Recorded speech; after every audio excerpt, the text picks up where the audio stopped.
ونعوذ بالله من شرور أنفسنا ومن سيئات أعمالنا من يهده الله فلا مضل له ومن يضلله فلا هادي له فلن تجد له وليا ولا مرشدا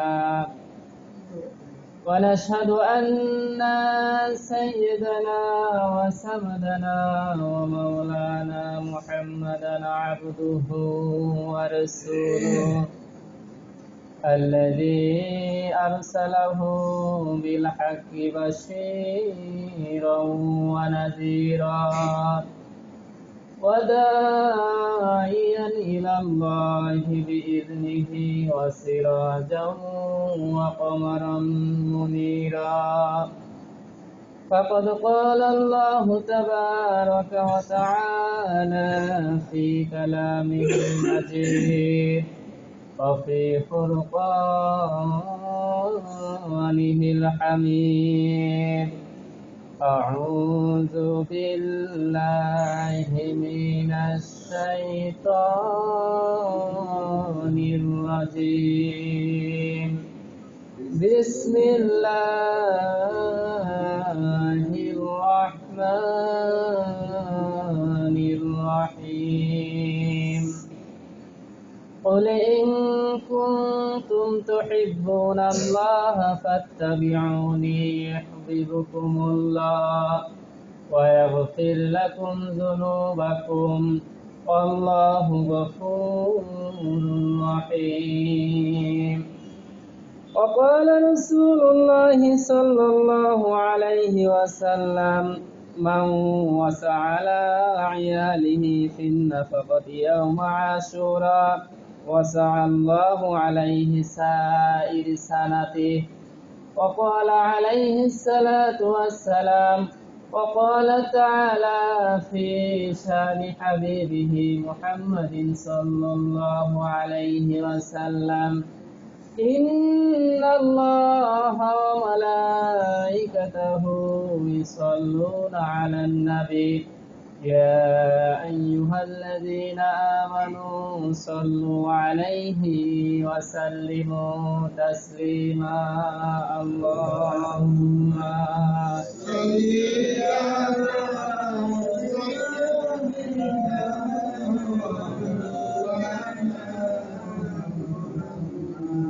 وعلى سيدنا رسولنا محمد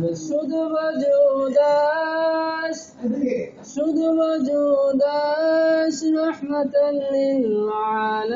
للعالمين مسجد شد ہمارو زمین اللهم صل على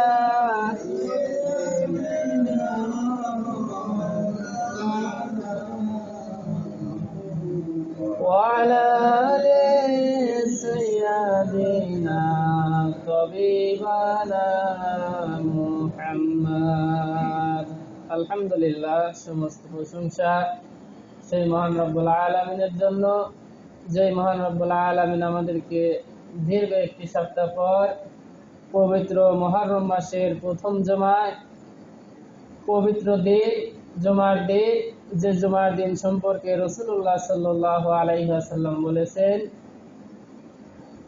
সপ্তাহের মধ্যে বছরের মধ্যে যত দিন আছে সব থেকে শ্রেষ্ঠ দিন হচ্ছে জুমার দিন জোরে বলেন সুবহানাল্লাহ সেই জুমার দিন আল্লাহ পাক রব্বুল আলামিন আমাদেরকে মসজিদে আসার এবং ইবাদতের উদ্দেশ্যে আসার তৌফিক দান করলেন সেই মহান রব্বুল আলামিনের জন্য আমরা সকলেই অন্তরস্থল থেকে বলি আলহামদুলিল্লাহ লাখ কোটি দরুদ এবং সালাম সাইয়্যিদুল মুরসালিন খাতামুন নবিয়্যিন সাইয়্যিদনা মুহাম্মদ রাসূলুল্লাহ সাল্লাল্লাহু আলাইহি ওয়াসাল্লামের শানে আমরা সকলেই সংক্ষিপ্ত দরুদ পাঠ করি সকলে বলি সাল্লাল্লাহু আলাইহি ওয়াসাল্লাম সম্মানিত হাজিরিন আজকে মুহররমের 3 তারিখ অর্থাৎ 3 দিন চলে যাচ্ছে মুহররম মাস আমাদের জন্য খুবই ফজিলতপূর্ণ মাস। আল্লাহ পাক রব্বুল আলামিন আমাদের জন্য যে 4টি মাস হারাম করেছেন, সেই 4টি মাসের মধ্যে একটি মাস হচ্ছে মুহররম। জোরে বলেন সুবহানাল্লাহ। রাসূলুল্লাহ সাল্লাল্লাহু আলাইহি ওয়াসাল্লামের জামানায় এই মুহররমের মাসে কোনো যুদ্ধ বিগ্রহ, কলহ বিবাদ এগুলো সাহাবায়ে কেরাম করতেন না এবং শান্তিপূর্ণভাবে এই মাস পালন করতেন। জোরে বলেন সুবহানাল্লাহ। এবং এই মাসে কিছু ঘটনা সংঘটিত হয়েছে, যেমন আল্লাহ পাক রব্বুল আলামিন তার এক প্রিয় নবী, শ্রেষ্ঠ নবী মুসা আলাইহিস সালাতু ওয়াস সালামকে ফিরাউনের হাত থেকে রক্ষা করেছিলেন এই আশুরার দিন। জোরে বলেন সুবহানাল্লাহ। তারপরে ইতিহাসের মর্মান্তিক একটি ঘটনা, কারবালার ঘটনা এই মুহররম মাসে সংঘটিত হয়। জোরে বলেন সুবহানাল্লাহ। কারবালার ঘটনা যখন আমিরে মুআবিয়া রাদিয়াল্লাহু তাআলা আনহু যখন ইন্তেকাল করলেন, খেলাফত থেকে অবসর নিলেন, তখন তার পুত্র ইয়াজিদ ইবনে মুআবিয়াকে খলিফা ঘোষণা করে তিনি খেলাফতের দায়িত্ব থেকে অবসর নিলেন এবং কিছুদিন পর ইন্তেকাল করলেন। কিন্তু ইয়াজিদ ইবনে মুআবিয়া সেরকম খলিফা হওয়ার উপযুক্ত ছিল না, তার ছিল স্বৈরাচারী ভাব। সে স্বৈরাচারী ভাবের কারণে হযরত হুসাইন রাদিয়াল্লাহু তাআলা আনহু, আব্দুল্লাহ ইবনে উমর রাদিয়াল্লাহু তাআলা আনহু, আব্দুর রহমান ইবনে আবু বকর রাদিয়াল্লাহু তাআলা আনহু এবং আব্দুল্লাহ ইবনে আব্বাস রাদিয়াল্লাহু তাআলা আনহু, 4 জন সাহাবী ইয়াজিদের হাতে বায়াত করতে অস্বীকৃতি জানান। জোরে বলেন সুবহানাল্লাহ। ইয়াজিদের হাতে বায়াত করতে অস্বীকৃতি জানান, তারা বায়াত হতে রাজি হন না। হযরত হুসাইন রাদিয়াল্লাহু তাআলা আনহু তাদের মধ্যে ছিলেন, কিন্তু মক্কাবাসী, কুফাবাসী, মদিনাবাসীর যত লোক ছিল সকল লোক ইয়াজিদের হাতে বায়াত হয়ে গেল। কিন্তু ইয়াজিদ মনে মনে ভাবতে লাগলো, যদি সারা পৃথিবীর মানুষ আমার হাতে বায়াত হয় আর এই শ্রেষ্ঠ 4 জন সাহাবী যদি আমার হাতে বায়াত না হয়, তাহলে আমি খলিফা হিসেবে উপযুক্ত হবে না। জোরে বলেন আল্লাহু আকবার। সারা পৃথিবীর মানুষ যদি বায়াত হয়, কিন্তু হুসাইন রাদিয়াল্লাহু তাআলা আনহুর মতো শ্রেষ্ঠতম আলা কদর সাহাবী, রাসূল সাল্লাল্লাহু আলাইহি ওয়াসাল্লামের জাগার গোশা অর্থাৎ কলিজার টুকরা, এবং আব্দুল্লাহ ইবনে ওমর, আব্দুল্লাহ ইবনে আব্বাস, আব্দুর রহমান ইবনে আবু বকর, এরকম শ্রেষ্ঠতম সাহাবী যদি আমাদের হাতে বায়াত না হয়, তাহলে আমি খলিফা হিসেবে বিবেচিত হব না। জোরে বলেন নাউজুবিল্লাহ। হুসাইন রাদিয়াল্লাহু তাআলা আনহু এটা ভেবেছিলেন যে ইয়াজিদের মতো স্বৈরাচার এবং তাকওয়াবিহীন লোক যাতে খলিফা না হতে পারে, যাতে খলিফা না হয়, এই জন্য হুসাইন রাদিয়াল্লাহু তাআলা আনহু এবং বড় বড় সাহাবীগণ তার হাতে বায়াত হতে অস্বীকৃতি জানান। ইয়াজিদ এই খবর শুনে তাদের উপর চাপ প্রয়োগ করতে থাকে এবং মদিনার যে গভর্নরের কাছে হুকুম পাঠায় যে অচিরেই হুসাইন রাদিয়াল্লাহু তাআলা আনহুর বায়াত গ্রহণ করো। হুসাইন রাদিয়াল্লাহু তাআলা আনহুর উপর চাপ প্রয়োগ করলে হযরত হুসাইন রাদিয়াল্লাহু তাআলা আনহু মদিনা থেকে মক্কায় রওনা হয়। জোরে বলেন সুবহানাল্লাহ। কুফাবাসী ইয়াজিদের এই আমলনামা, ইয়াজিদের এই খলিফা হিসাবে তারাও কুফাবাসীও মেনে নিতে পারে না। কুফাবাসী পক্ষান্তরে কুফাবাসী সব সময় হুসাইন রাদিয়াল্লাহু তাআলা আনহুর কাছে চিঠি পাঠাতে থাকেন এবং বলতে থাকেন, হে রাসূলের নাতি, হে আওলাদে রাসূল সাল্লাল্লাহু আলাইহি ওয়াসাল্লাম, রাসূলের কলিজার টুকরা জাগার গোশা সাল্লাল্লাহু আলাইহি ওয়াসাল্লাম, আপনি কুফায় চলে আসেন, আপনার জন্য আমরা উপস্থিত আছি, আপনার জন্য আমরা রেডি আছি, প্রয়োজনে আমরা ইয়াজিদের সাথে আপনার হয়ে যুদ্ধ করব। জোরে বলেন সুবহানাল্লাহ। হুসাইন রাদিয়াল্লাহু তাআলা আনহু এই খবর শোনার পর মদিনা থেকে মক্কায় চলে আসেন এবং শিয়াবে আবু তালেবে অবস্থান করেন এবং আব্দুল্লাহ ইবনে জুবায়ের, আব্দুল্লাহ ইবনে ওমর রাদিয়াল্লাহু তাআলা আনহুর থেকে অনুমতি নেন। আব্দুল্লাহ ইবনে ওমর রাদিয়াল্লাহু তাআলা আনহুর কাছে এই খবর জানান যে আমি অচিরেই কুফাতে যেতে চাই এবং সেখানে কুফাবাসী আমার জন্য অপেক্ষা করতেছে। আমি কুফাবাসীদেরকে নিয়ে ইয়াজিদের বিরুদ্ধে লড়াই করব এবং তাকে ক্ষমতাচ্যুত করব। জোরে বলেন সুবহানাল্লাহ। আব্দুল্লাহ ইবনে ওমর নিষেধ করেন, আব্দুর রহমান ইবনে আবু বকর নিষেধ করেন, ও শহীদ। তিনারা জানতেন যে হুসাইন রাদিয়াল্লাহু তাআলা আনহু আস্তে আস্তে শাহাদাতের দিকে অগ্রসর হচ্ছেন। জোরে বলেন সুবহানাল্লাহ। আব্দুল্লাহ ইবনে ওমর খুব বিচক্ষণ সাহাবী ছিলেন। তিনি হুসাইন রাদিয়াল্লাহু তাআলা আনহুকে জড়িয়ে ধরে অনেকক্ষণ কেঁদেছেন এবং বলেছেন, ও শহীদ, আপনি কুফার দিকে যাবেন না। কুফাবাসী আপনার সাথে গাদ্দারি করবে এবং আপনার সঙ্গ ছেড়ে দিবে, যার কারণে আপনি বিপদে পড়ে যাবেন। হুসাইন রাদিয়াল্লাহু তাআলা আনহু তখন বললেন, আমার যদি শাহাদত নসিবে হয়, আমি যদি শহীদ হয়ে যাই, তারপরে ইয়াজিদের এই আমি খলিফা হিসেবে তাকে মেনে নেব না। জোরে বলেন সুবহানাল্লাহ। তখন হুসাইন রাদিয়াল্লাহু তাআলা আনহু কুফাবাসীর উদ্দেশ্যে যাওয়ার আগে মুসলিম ইবনে আকিল হুসাইন রাদিয়াল্লাহু তাআলা আনহুর চাচাতো ভাইকে কুফায় পাঠিয়ে দিলেন। পাঠিয়ে দিয়ে বললেন, ও মুসলিম ইবনে আকিল, তুমি যাও, কুফায় যাও, গিয়ে দেখো কুফার লোকদের কি অবস্থা, তারা আসলেই আমাকে সাপোর্ট করে নাকি এটা কোনো ষড়যন্ত্র। তখন মুসলিম ইবনে আকিল রাদিয়াল্লাহু তাআলা আনহু কুফায় চলে আসলেন এবং মুসলিম ইবনে আকিল রাদিয়াল্লাহু তাআলা আনহুর কাছে হাজার হাজারে শত শত লোক বায়াত হতে লাগলেন। জোরে বলেন সুবহানাল্লাহ। তখন মুসলিম ইবনে আকিল রাদিয়াল্লাহু তাআলা আনহু হযরত হুসাইন রাদিয়াল্লাহু তাআলা আনহুর কাছে চিঠি পাঠালেন যে আপনি নিরাপদে কুফায় আসতে পারেন, কুফাবাসী আপনার জন্য রেডি আছে। জোরে বলেন সুবহানাল্লাহ। তখন হুসাইন রাদিয়াল্লাহু তাআলা আনহু সপরিবারে যুদ্ধের উদ্দেশ্যে নয়, একটা মীমাংসার উদ্দেশ্যে কুফায় যেতে লাগলেন। জোরে বলেন সুবহানাল্লাহ। প্রতিমধ্যে কুফার গভর্নর ছিল উবাইদুল্লাহ ইবনে জিয়াদ। এই লোকটা ইতিহাসের সবচেয়ে নিকৃষ্টতম ব্যক্তি। জোরে বলেন নাউজুবিল্লাহ। যার হুকুমে হুসাইন রাদিয়াল্লাহু তাআলা আনহুকে হত্যা করা হয়েছিল। জোরে বলেন নাউজুবিল্লাহ।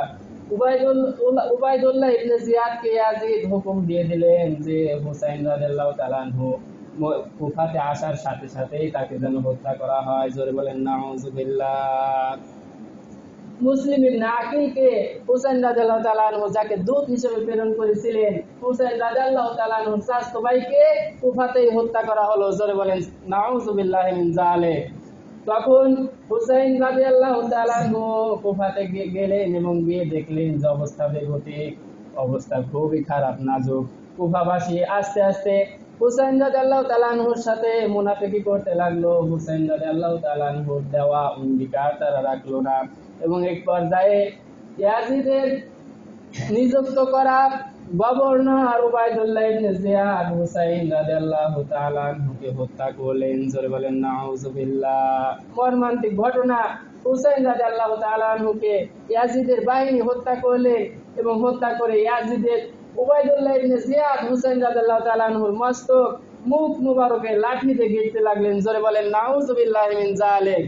এক প্রবীণ সাহাবী দেখে বলল, ও উবাইদুল্লাহ ইবনে জিয়াদ, তুমি যে বেয়াদবি করেছো, তুমি যে মুখে লাঠি দিয়ে গেছতেছো, এই মুখে আমি রাসূলুল্লাহ সাল্লাল্লাহু আলাইহি ওয়াসাল্লামকে নিম্নে হাজার বার শত শতবার আমি রাসূলুল্লাহ সাল্লাল্লাহু আলাইহি ওয়াসাল্লামকে চুমু খেতে দেখেছি। জোরে বলেন সুবহানাল্লাহ।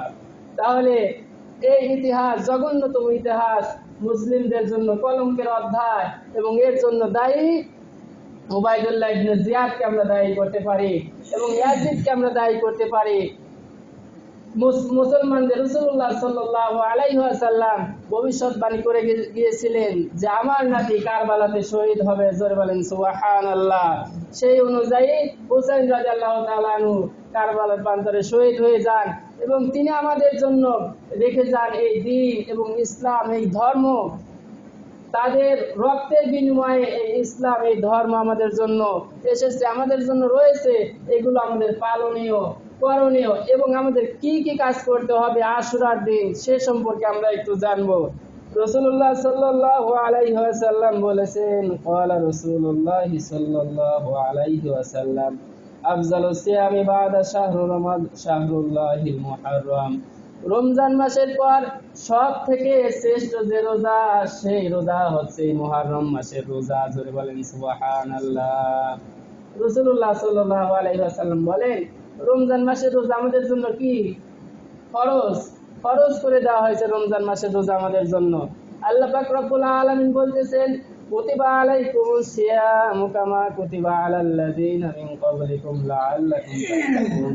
রমজান মাসের রোজা তোমাদের জন্য ফরজ করা হয়েছে যেরকম ভাবে ফরজ করা হয়েছিল তোমাদের পূর্ববর্তী যেসব নবী ছিল সেই নবীর উম্মতের জন্য, যাতে করে তোমরা মুত্তাকি হতে পারো। জোরে বলেন সুবহানাল্লাহ।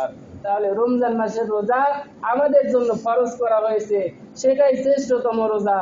এবং এই রমজান মাসের রোজার পরে যে শ্রেষ্ঠ রোজা সেটা হচ্ছে রাসূলুল্লাহ সাল্লাল্লাহু আলাইহি ওয়াসাল্লাম বলেন, আফজালুস সিয়ামি বাদা রমাদান শাহরুল্লাহিল মুহাররম। রমজান মাসের পরে শ্রেষ্ঠ যে রোজা সেই রোজা হচ্ছে মুহররম মাসের রোজা। জোরে বলেন সুবহানাল্লাহ। এই জন্য এই মুহররম মাসে আমরা যতদূর সম্ভব নফল রোজা যত আদায় করতে পারবো আল্লাহ পাক রব্বুল আলামিনের নিকটে আমরা তত যেতে পারবো। জোরে বলেন সুবহানাল্লাহ। আল্লাহ পাক রব্বুল আলামিন আমাদেরকে রমজান মাসের নফল রোজা বেশি বেশি আদায় করার তৌফিক দান করুন। সকলে মিলে আল্লাহুম্মা আমিন। এরপর রাসূলুল্লাহ সাল্লাল্লাহু আলাইহি ওয়াসাল্লাম বলেন, ক্বালা আলাইহিস সালাতু ওয়াস সালাম, সিয়ামু ইয়াউম আশুরা আহতাসিবু আলাল্লাহি আন ইউকাফিরা সানাতাল্লাতী ক্বাবলা। আশুরার দিনে সিয়াম অর্থাৎ মুহররম মাসের 10 তারিখের সিয়াম পূর্ববর্তী যত গুনাহ আছে সকল গুনাহ সমূহকে maaf করে দেয়। জোরে বলেন সুবহানাল্লাহ। তাহলে আমরা যদি আশুরার দিনে অর্থাৎ মুহররম মাসের 10 তারিখে যদি রোজা রাখি তাহলে আমাদের পূর্বে যত গুনাহ হয়েছে সকল গুনাহ আল্লাহ পাক রব্বুল আলামিন maaf করে দিবেন। জোরে বলেন সুবহানাল্লাহ। রাসূলুল্লাহ সাল্লাল্লাহু আলাইহি ওয়াসাল্লাম যখন মদিনাতে আসলেন দেখলেন যে ইহুদিরা একদিন রোজা রাখে। ইহুদিরা একদিন রোজা রাখে, সেদিন হচ্ছে আশুরার দিন, এই মুহররম মাসের 10 তারিখ। তখন রাসূলুল্লাহ সাল্লাল্লাহু আলাইহি ওয়াসাল্লাম জিজ্ঞাসা করলেন, ও আমার সাহাবীরা, ইহুদিরা এই একদিন কেন রোজা রাখে? রোজা রাখার কারণ কি? তখন সাহাবীরা বললেন, ইয়া রাসূলুল্লাহ, ইয়া হাবিবাল্লাহ, হুজুর, মুসা আলাইহিস সালাতু ওয়াস সালামকে আল্লাহ পাক রব্বুল আলামিন ফিরাউনের হাত থেকে নাজাত দিয়েছিলেন, ফিরাউনের হাত থেকে রক্ষা করেছিলেন, যার কারণে ইহুদিরা যেহেতু মুসা আলাইহিস সালাতু ওয়াস সালামকে অনুসরণ করে এই জন্য ইহুদিরা এই দিন রোজা রাখে। তখন রাসূলুল্লাহ সাল্লাল্লাহু আলাইহি ওয়াসাল্লাম বললেন, ও আমার সাহাবীরা শোনো, মুসা আলাইহিস সালাতু ওয়াস সালাম আমার ভাই, ইহুদের থেকে বেশি হকদার আমরা রাখি। জোরে বলেন সুবহানাল্লাহ। ইহুদিরা যদি একদিন রোজা রাখতে পারে, মুসা আলাইহিস সালাতু ওয়াস সালাম আমার ভাই, আল্লাহর নবী সাল্লাল্লাহু আলাইহি ওয়াসাল্লাম শ্রেষ্ঠতম নবী, তাহলে আমরা 3 দিন রোজা রাখবো। জোরে বলেন সুবহানাল্লাহ। রাসূলুল্লাহ সাল্লাল্লাহু আলাইহি ওয়াসাল্লাম 3 দিন রোজা রাখার জন্য সাহাবীদের হুকুম করলেন এবং সেই অনুযায়ী 9 মুহররম, 10 মুহররম এবং 11 মুহররম 3 দিন রোজা রাখতে শুরু করলেন এবং আজ পর্যন্ত সেই রীতি চলে আসতেছে। জোরে বলেন সুবহানাল্লাহ। তাহলে আমরা ইহুদিদের বিপরীতে, তাদের বিপরীতে রাসূলুল্লাহ সাল্লাল্লাহু আলাইহি ওয়াসাল্লাম 3 দিন রোজা আমাদের জন্য রাখতে বললেন, নফল করে দিলেন। জোরে বলেন সুবহানাল্লাহ। তাহলে যদি আমরা এই 3 দিন রোজা রাখতে পারি আমাদের পূর্বে যত গুনাহ হয়েছে সকল গুনাহ আল্লাহ পাক রব্বুল আলামিন maaf করে দিবেন। জোরে বলেন সুবহানাল্লাহ। বর্তমান সময়ে একটি বর্তমান প্রেক্ষাপট অনুযায়ী বলে আর্জেন্টিনা, ব্রাজিল এরকম নানান ধরনের খেলা বর্তমান চলতেছে। বর্তমান ফুটবল খেলা চলতেছে না? আমাদের ছেলেরা বা আমিও একজন যুবক মানুষ, আমরা কি করি? আর্জেন্টিনা, ব্রাজিল বা ফ্রান্স বিভিন্ন দলকে সাপোর্ট করি। আর রাসূলুল্লাহ সাল্লাল্লাহু আলাইহি ওয়াসাল্লাম বলেছেন যে তোমরা সব সময় ইহুদি খ্রিস্টানদের বিপরীত পথ অবলম্বন করবে। জোরে বলেন সুবহানাল্লাহ। যার কারণে রাসূলুল্লাহ সাল্লাল্লাহু আলাইহি ওয়াসাল্লাম রোজার মতো একটি পবিত্র জিনিসকে 3 দিন করেছেন। ইহুদিরা একদিন রাখতো, আমাদের জন্য 3 দিন করে দিয়েছেন। জোরে বলেন সুবহানাল্লাহ। তাহলে সেই সব দল যেসব দেশে আজান দেওয়া পর্যন্ত নাজায়েজ, যেসব দেশে নামাজ তো দূরে থাক আজান চলে না, যেসব দেশে মুসলমানরা কথা বলতে পারে না, সেই সব দেশের অনুসরণ কি মুসলমানের বাচ্চা করতে পারে? আমরা কি করতে পারি? পশ্চিম কালেও নয়। এই জন্য ফিরে আসুন, আমাদের নবী আছে, আমাদের রাসূল সাল্লাল্লাহু আলাইহি ওয়াসাল্লাম আছে, আমাদের অনুসরণের জিনিস আছে, আমাদের অনুকরণের জিনিস আছে। আমরা কেন বিধর্মীদের অনুসরণ করব? আমাদের কি সুন্নাত নেই? আমাদের রাসূলের কি সুন্নাত নেই? অবশ্যই রাসূলের সুন্নাহ আমাদের জন্য রয়েছে, আমাদের জন্য কোরআন রয়েছে, আমাদের জন্য হাদিস রয়েছে। তাহলে কেন আমরা ইহুদি খ্রিস্টানদেরকে অনুসরণ করব? অবশ্যই অবশ্যই আমাদের সে পথ থেকে ফিরে আসতে হবে। আল্লাহ পাক রব্বুল আলামিন আমাদের সকলকে তৌফিক দান করুন। সকলে বলে আল্লাহুম্মা আমিন। এরপর রাসূলুল্লাহ সাল্লাল্লাহু আলাইহি ওয়াসাল্লাম বলতেছেন, সুমু আশুরা ওয়া খালিফু ফীহিল ইয়াহুদ ওয়া সুমু ক্বাবলাহু ইয়াওমান ওয়া বা'দাহু ইয়াওম। অর্থাৎ সুমু তোমরা রোজা রাখো, আশুরা অর্থাৎ আশুরার দিন, ওয়া খালিফু এবং তোমরা বিপরীত করো ইয়াহুদীদের বিপরীতে তোমরা 3টি রোজা রাখো। জোরে বলেন সুবহানাল্লাহ। ওয়া সুমু ক্বাবলাহু ইয়াওমান ওয়া বা'দাহু ইয়াওমান, অর্থাৎ আশুরার আগের একদিন রোজা রাখো এবং আশুরার পরের একদিন রোজা রাখো। বলুন সুবহানাল্লাহ। তাহলে রাসূলুল্লাহ সাল্লাল্লাহু আলাইহি ওয়াসাল্লাম আমাদেরকে 9 তারিখ, 10 তারিখ এবং 11 তারিখ রোজা রাখার জন্য বলেছেন। আমরা সকলেই চেষ্টা করব নফল রোজা রাখার জন্য। আল্লাহ পাক রব্বুল আলামিন আমাদের সকলকে তৌফিক দান করুন। সকলে বলে আল্লাহুম্মা আমিন। এরপর রাসূলুল্লাহ সাল্লাল্লাহু আলাইহি ওয়াসাল্লাম বলতেছেন, ওয়া কানা আশুরা ইসামু ক্বাবলা রমাদান ফালাম্মা নাযালা রমাদান কানা মান শাআ সামা মান শাআ আফতারা। অর্থাৎ যখন মুসলমানদের উপর রমজান মাসের রোজা ফরজ ছিল না, তখন আল্লাহ পাক রব্বুল আলামিন এই আশুরা রোজা মুসলমানদের জন্য ফরজ করে দিয়েছিলেন। জোরে বলেন সুবহানাল্লাহ। রমজান মাসের রোজা ফরজ হওয়ার আগে এই আশুরা রোজা মুসলমানরা ফরজ হিসাবে রাখতেন। জোরে বলেন সুবহানাল্লাহ। কিন্তু যে রমজান মাসের রোজা ফরজ হয়ে গেল, তখন আর আশুরা রোজা ফরজ থাকলো না, এটা নফল হয়ে গেল এবং আমাদের জন্য রমজান মাসের রোজা ফরজ হয়ে গেল। জোরে বলেন সুবহানাল্লাহ। তাহলে এই আশুরার দিনে খুবই ফজিলত, খুবই গুরুত্বপূর্ণ ফজিলত। যদি আমরা এই দিনে রোজা রাখি, তাহলে আমাদের পূর্ববর্তী যত গুনাহ আছে সমস্ত গুনাহ আল্লাহ পাক রব্বুল আলামিন maaf করে দিবেন। জোরে বলেন সুবহানাল্লাহ। আমরা জীবনে কত গুনাহ করেছি তার কি কোনো হিসাব আছে? আমি এখানে যত মানুষ উপস্থিত আছে, আমি মনে করি সব থেকে গুনাহগার বেশি আমি, আমার থেকে গুনাহগার কেউ নেই। সুতরাং আমরা যে গুনাহসমূহ করেছি, আমাদের এই গুনাহসমূহ যদি নিয়ে আমরা কবরে যাই, তাহলে কি আমাদের বাঁচার পথ আছে? বাঁচার কিন্তু কোনো পথ নেই। আল্লাহ পাক রব্বুল আলামিন বলতেছে, ফামান ইয়ামাল মিসকালা যাররাতিন খায়রান ইয়ারা ওয়া মান ইয়ামাল মিসকালা যাররাতিন শাররান ইয়ারা। কেউ যদি 1 যাররা পরিমাণ গুনাহ নিয়ে কবরে যায়, সেটার শাস্তিও তার ভোগ করতে হবে। জোরে বলেন নাউযুবিল্লাহ। আবার কেউ যদি ওয়া মান ইয়ামাল মিসকালা যাররাতিন খায়রান ইয়ারা, কেউ যদি 1 যাররা পরিমাণ ভালো কাজ করে কবরে যায়, সে ভালো কাজের সওয়াবও, সে ভালো কাজের পুরস্কারও সে পাবে। জোরে বলেন সুবহানাল্লাহ। তাহলে আমাদের উচিত, আমাদের হায়াতের জিন্দেগি কতদিন আমরা কি জানি?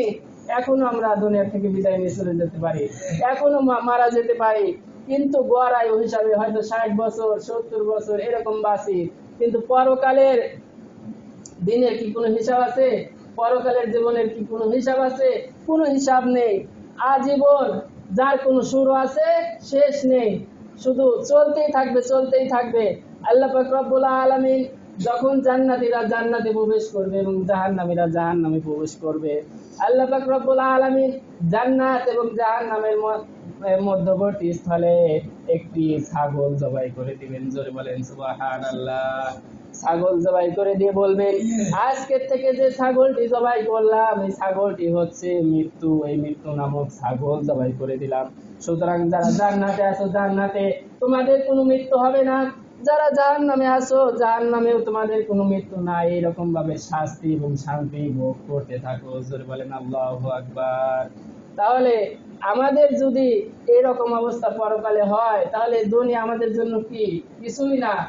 পরকাল আমাদের জন্য মহাসমুদ্র, আর দুনিয়াটা হচ্ছে সমুদ্রের মাঝে যদি একটা সুই উঠায়, সুই ফেলায় এবং এই সুইয়ের মধ্যে যতটুকু পানি ওঠে, ওই পানিটুকু হচ্ছে দুনিয়া। জোরে বলেন আল্লাহু আকবার। যার কারণে দুনিয়ার প্রাধান্য না দিয়ে আমাদের অবশ্যই পরকালকে প্রাধান্য দেওয়া উচিত। আল্লাহ পাক রব্বুল আলামিন আমাদের সকলকে তৌফিক দান করুন। সকলে আল্লাহুম্মা আমিন। এরপর রাসূলুল্লাহ সাল্লাল্লাহু আলাইহি ওয়াসাল্লাম বলতেছেন, মান ওয়াসাআলা আয়ালিহি ফিন নাফাকাতি ইয়াউমা আশুরা ওয়াসাআল্লাহু আলাইহি সাইরা সানাতি। যে ব্যক্তি আশুরার দিন, যে ব্যক্তি মুহররম মাসে বেশি বেশি দান সদকা করবে, আল্লাহ পাক রব্বুল আলামিন তার সারা জীবন সচ্ছল রাখবেন। জোরে বলেন সুবহানাল্লাহ। তাহলে মুহররম মাস ইবাদতের মাস, মুহররম মাস দান সদকা করার মাস। যে ব্যক্তি এই মুহররম মাসে বেশি বেশি দান সদকা করবে, আল্লাহ পাক রব্বুল আলামিনের রাজি এবং সন্তুষ্টির উদ্দেশ্যে অবশ্যই অবশ্যই আল্লাহ পাক রব্বুল আলামিন তার সারা বছর সচ্ছল রাখবেন। জোরে বলেন সুবহানাল্লাহ। আমাদের ভালো করার মালিক কে? মহান রব্বুল আলামিন। আমাদের খারাপ করার মালিক কে?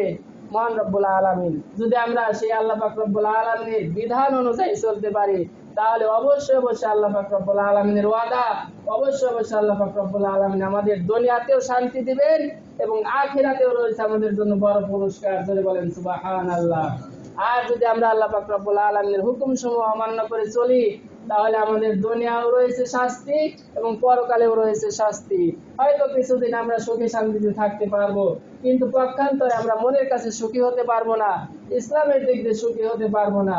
আর যদি আমরা আল্লাহ পাক রব্বুল আলামিনের বিধানসমূহ মনের থেকে মেনে চলি, অবশ্যই অবশ্যই আল্লাহ পাক রব্বুল আলামিন আমাদের ইহ জগৎ এবং পরজগৎ উভয় জগতে কল্যাণ দান করবেন। জোরে বলেন সুবহানাল্লাহ।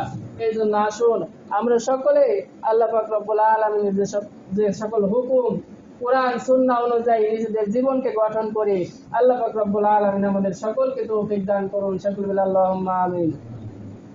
আজকের খুতবার সারমর্ম ছিল মুহররম মাস।